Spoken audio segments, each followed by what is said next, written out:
There was a quote I saw the other day that said something like if it's not okay yet, then it's not the end. And I love it because that's the truth. I mean, no matter what difficulty you're going through, whether it's financial or anything else, it will be okay in the end. And if it's not okay yet, it's not the end. Just keep going.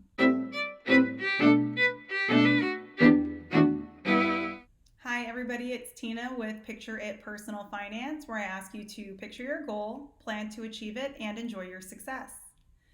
Today, we're talking about the importance of having an accountability partner.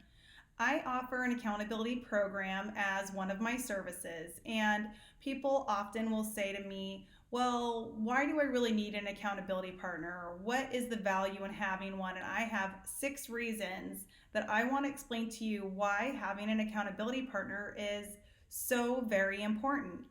The number one reason is to have a partner or somebody to share your dreams with.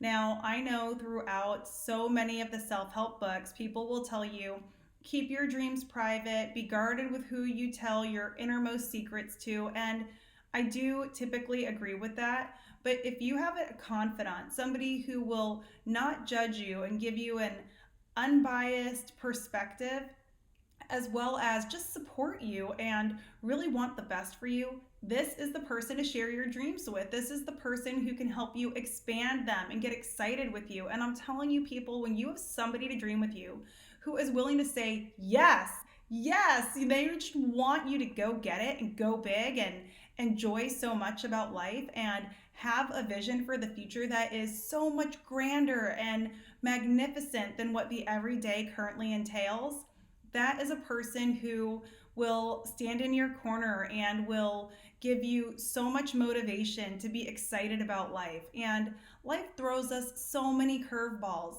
I know there are moments and seasons where you're filled with stress and anxiety and grief. And so having dreams for a better future is a foundation for hope, and having somebody to reinforce that hope in you, to me, is one of the most important reasons to have an accountability partner. Going hand in hand with that is the idea of somebody to spitball with, throw ideas around with. My husband and I do this all the time, where we have these dreams and then we think, okay, well, how could we go about making it happen?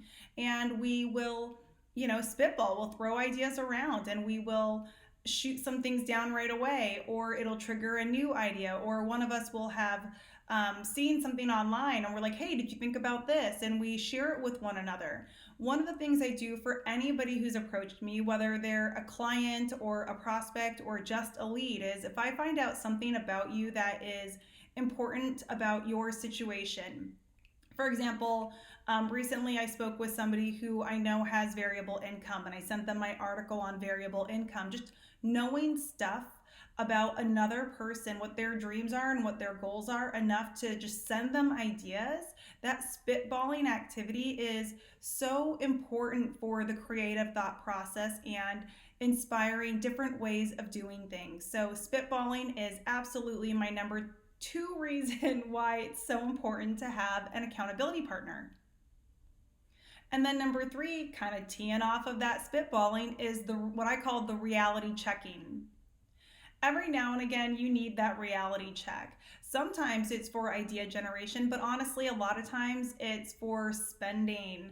I have a prior video where I talk about this $250 rule that my husband and I have put in place ages ago. I will link that for you. That being said, it's so important sometimes to just have a reality check on whether or not your pursuit of a specific thing or activity is wise. Having somebody who can give you counsel from the framework and the perspective of what your greater goals are is so important to keeping you on track. So for example, within 3 months, 3 of my neighbors within close proximity of my house upgraded their cars. And I'm not gonna lie, people, I wanted a new car so bad I could taste it. And I have my dream car is an Acura MDX, and I've wanted one for ages, but I've constantly said no to myself and denied myself that because my dreams for the future don't incorporate right now a $50,000 car. That being said, having my husband to give me that reality check and say, you could, it could happen. We could afford it, but you really want to leave your corporate job to start a new business. How is that going to affect your ability to leave and when you'll be able to go? And so, again, an accountability partner that I'm so fortunate to have in my husband was able to keep me on track with our unified goals and also my own personal goals. After I denied myself the Acura, and thankfully, rightfully so, I needed encouragement. And so that's number 4 in the list, to have encouragement, to be encouraging to another person, to help them when they're in that slump and in that down space, be uplifted again, to remind them of their dreams, to remind them of their ideas, to remind them of their more overarching goals. That encouragement is, I think, one of the aspects of coaching that I cherish the most, because there is nothing more fulfilling than helping somebody get past a negative headspace on a topic so that they can have access to a more vibrant way of thinking about what their greater goals are.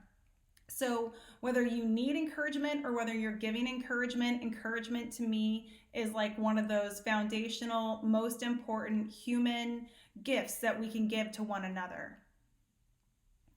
I mentioned earlier that you also might come across things that you want to share with other people. An accountability partner can be a teacher. They can be somebody who shares content and information that they've specifically learned.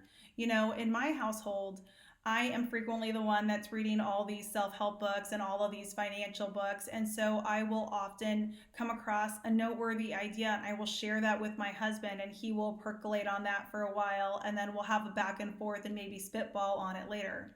Conversely, he is not as much a reader as I am, but he is always looking for motivational content. So he has introduced me to some really interesting thinkers. David Goggins is one that comes to mind, and he's this former Navy SEAL who's this ultra marathoner who has a really, almost like an iconic way of how he thinks about self-discipline, which has nourished some aspects of myself, especially as I pursue a physical fitness journey. So I know I'm blurring the lines with accountability partner for things beyond finances, and that's okay. Like, I think you can do that if you've got the right confidant, or you can have it where that is your accountability partner specifically for finances. But having somebody who can listen to what your needs are, listen to what your goals are, and then also help share with you content that is suitable to teach you and expand you in that space, so useful to have a person like that in your life. Most importantly, though, and this is item number 6 for an accountability partner, is having somebody who will listen. Active listening is a rare gift. I have, when I very first started my corporate career, I started in a call center, and we had training on how to be active listeners, how to smile with our voice, how to speak with voice inflection so that people understood that you were not a robotic entity, but you were actively engaged in the conversation that was happening, even though it was over the telephone. Having that over the phone, having that through Zoom, or having that in person, it's perceived. It's very easily perceived by the other party. Having the right paraphrasing, having the right acknowledgement when a comment is made is so powerful to show another person that you're listening. And like I said, being an active listener and truly hearing and understanding what another person is expressing to you is one of the greatest gifts that you can give to a world where we are filled with distractions. If you can give somebody your undivided attention to help them in their life in any way, you are doing what I believe is a truly charitable act. This is probably the most important aspect of coaching that I recognize that I have to offer other people. I don't just give them advice. I tell them, or I ask them questions on where are you, what's working for you, and frankly, frequently the person already knows the answer to their solution. They just need somebody to encourage them after thoroughly listening to them to make the decision that they already know is correct. And on that note, because I am forever reading all sorts of fascinating content. I want to share a little bit from you, and I know it's annoying when people read online, but I'm going to do it anyway. This is from How to Win Friends and Influence People by Dale Carnegie. And I was reading this just this past weekend, and this particular excerpt spoke to me very loudly, and I think it's so resonant with the message that I want to share with you today. I'm going to just, gonna go ahead and read it. And this is what it says. During the darkest hours of the Civil War, Lincoln wrote to an old friend in Springfield, Illinois, asking him to come to Washington. Lincoln said he had some problems he wanted to discuss with him. The old neighbor called at the White House, and Lincoln talked to him for hours about the advisability of issuing a proclamation freeing the slaves. Lincoln went all over the arguments for and against such a move, and then read letters and newspaper articles, some denouncing him for not freeing the slaves, and others denouncing him for fear that he was going to free them. After talking for hours, Lincoln shook hands with his old neighbor, said goodnight, and sent him back to Illinois without even asking his opinion. Lincoln had done all the talking himself. That seemed to clarify his mind. He seemed to feel easier after the talk, the old friend said. Lincoln hadn't wanted advice. He had wanted merely a friendly, sympathetic listener to whom he could unburden himself. That is what we all want when we are in trouble. That is what we all want when we are in trouble. How true is that?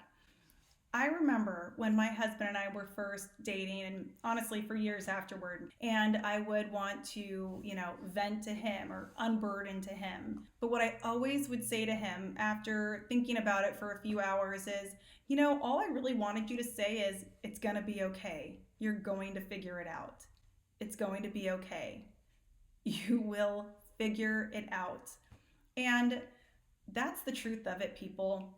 That is why being an active listener and helping other people and being an accountability partner for somebody else is so important, for all the 6 reasons I gave, but also to really cement for them underneath it all that it's going to be okay. They're going to figure it out. All right, guys, so that is what I wanted to share with you today. By the way, quick shout out to a couple of my friends, Dale and Rada, for encouraging me to not have a sea of gray behind me, but put some decor up. So thank you guys for that feedback. I knew very well that it was time for that to happen. I will end there. Thank you all so much for watching. If you like this content, please hit the like button, and I hope you all have a fabulous day.